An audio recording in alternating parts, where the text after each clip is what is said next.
It's been a long 4 years, a lot has changed, and I'm back. It's very cliche to make these I'm back videos, but just wanted to give you guys a 5-second heads up that I'll be posting videos very often. I'm not going to commit to every single day because that's not realistic.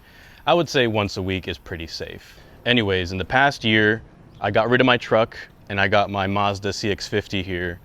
The truck, with everything going on, fuel, insurance, I wasn't in a spot to have the truck and financially bear the burden of it.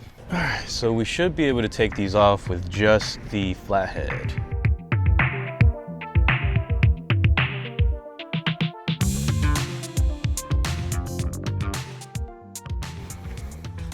So this has a little sticky part, so make sure to take that off. And we'll start with the more difficult side, which I believe will be this side.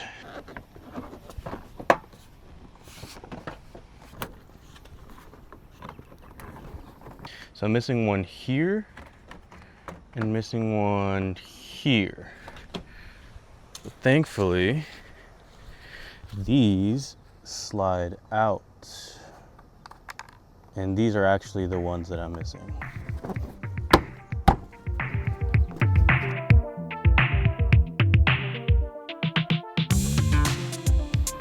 Here's the before and after. As you're working on this, I'd be super careful with this piece. So this side here isn't as close to the fender as it should be. And that's because when I was pulling it off to adjust this front side, I pulled way too hard and I did this number here. This is held on by one 3M stick and maybe a little bit of plastic right there. So when I pulled on it, it did this number here, and now it won't sit flush up against the fender. But it's not that bad.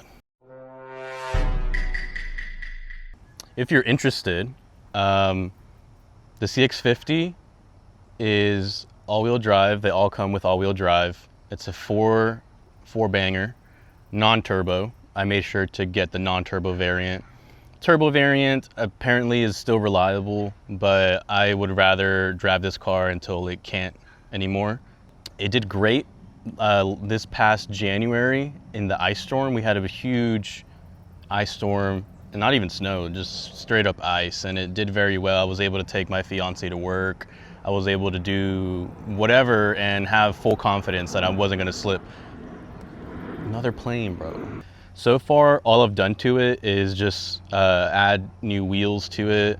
I moved my license plate to the side, and then that's pretty much it. At one point, I did like a custom steering wheel thing that I found on like an Indian website, and it held up for a couple of weeks, and then after that, just started kind of twiddling away. They also sell like custom steering wheels that you would have to like change out, kind of like on a Tesla. But I decided not to do that because of, I don't know, it's just so much work. And the one that's already on there, like from the factory, is like super nice. It feels very luxurious, very like soft, and very nice to hold and grip. And for a while, I was, even now, but not so much now, I guess, I don't know. I've been contemplating getting a Tesla Model 3 Performance. But then again, here we go with the same thing. Like, I've been through so many vehicles already. If you have been following the channel, I had a Fusion. The Fusion did great. It was a phenomenal car. I should have kept it. But I traded it for the truck, the F-150. F-150, super great truck as well. I never had any issues, never left me stranded. Great off-roader, great daily as well. It's just the fuel is awful. It's a 22-gallon tank, I think, 22 or 23. Multiply that by 4, whatever your gas is, and there you go. But it's super practical, super fast also. It's faster than this. But I just had to get out of that and into something more economical. I was thinking about like a Honda Civic Sport, which my brother ended up getting. But I just couldn't let myself get a CVT car Just thinking about it, it's like, I don't know. And then the Mazda just has a phenomenal transmission, great steering, great handling, all-wheel drive. It's the dream. It's like, I think this is gonna be the car I keep for a long time. Once I pay it off, it'll be just my daily, like, it'll be there, always be ready to go. And I'll be able to maybe get like an experimental car to, you know, F around in. Oh, damn, I'm getting eaten up by the skeeters and the ants. Oh, go outside, they said. It'll be great for you.